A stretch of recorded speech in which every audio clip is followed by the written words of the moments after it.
Над 30 кандидати за нови македонски обвинители се пријавиле на конкурсот на Академијата за суди и јавни обвинители со фалсификувани документи за познавање на странски јазици.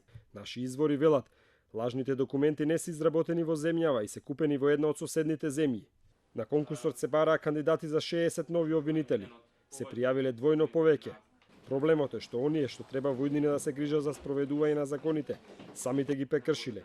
Секој четврти кандидат од пријавените поднел фалсификувани документи. Ваков скандал за кој со месеци се молчи, откри екипата на Топ тема на ваша страна. За случајот со фалсификатите отворена и предистражна постапка во јавното обвинителство, иако од оваа институција ни дадоа неодреден одговор. Сите предистражни и истражни постапки што ги води јавното обвинителство и действијата што се преземаат во нив се тајни. Со оглед на тоа, не сме во можност да одговориме на вашето прашање. Скандалот со фалсификатите е главната причина зашто 9 месеци од објавениот оглас не е спроведен ниту приемен испит на кандидатите за нови обвинители. Процесот е закочен и за наводните фалсификатори, но и за оние 90 кандидати кои ги исполнуваат условите. Постапката за избор и обука требаше да биде итна поради недостиг на јавни обвинители во земјава. За таа цел на 31 декември се донесени измени и дополнување на Законот за Академија за суди и јавни обвинители.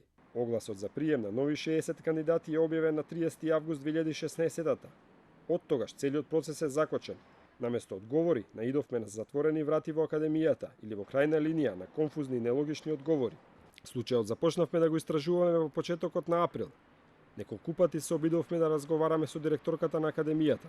Директорката на Академијата Арнета Арнаудовска не сакаше директно да одговори на нашите прашања и не упати да го искористиме нашето законско право и да поднесеме барање за слободен пристап до информација од јавен карактер. Така и сторивме. Преписката траеше околу месец дена. Добивме 2 писмени одговори.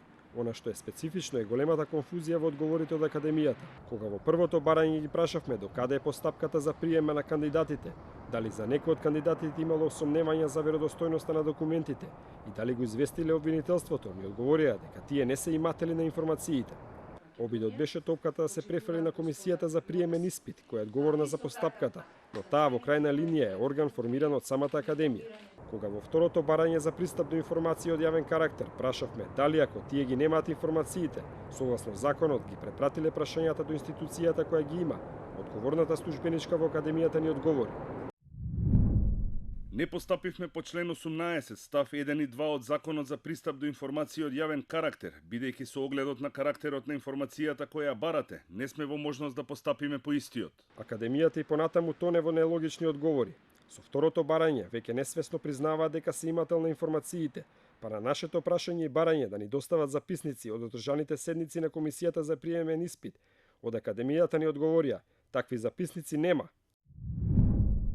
Комисијата нема одржано ниту една седница за огласот од 30 август 2016 година.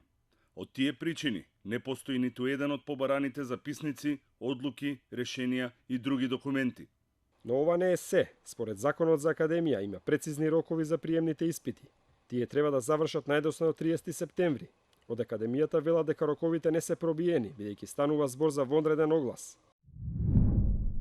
Процедурата не е спроведена надвор од законските рокови. Станува збор за вонреден оглас, објавен на 30 август 2016 година и практично е невозможно спроведување на приемниот испит до 30 септември. Но од документите што ги добивме, јасно се гледа дека барањето за распишување на огласот Академијата од Советот на јавни обвинители го добила на 16 мај лани.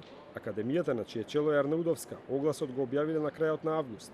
Во законот прецизно стои дека огласот требало да биде објавен за 15 дена.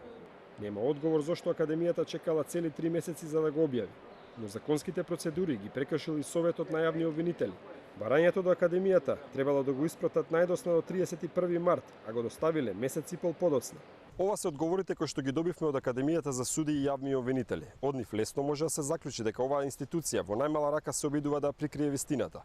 Воопшто не потврдува дека постои скандал со фалсификувани документи и дека за тоа се води предистражна постапка во основното јавно обвинителство.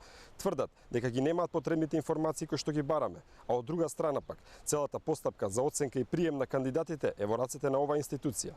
Топ тема на ваша страна го контактираше и председателот на Советот на јавни обвинители Петар Анески, бидејќи институцијата што ја раководи е вклучена во постапката за прием на кандидатите. Ни рече дека е презафатен да ни даде изјава и не упати одговори да бараме од јавното обвинителство, потврдувајќи дека чулот и за случајот има предистражна постапка. Оваа изјава и одговорот од Академијата отвараат нова дилема. Како е утврдено дека има фалсификувани сертификати ако комисијата воопшто не заседавала? За тоа колку е важна итноста на постапката за избор на обвинители покажуваат и серијата законски измени за да се реши хроничниот проблем од недостиг на обвинители. Законот за Академијата е изменет за да овозможи наставата да биде скратена од 24 на само 9 месеци.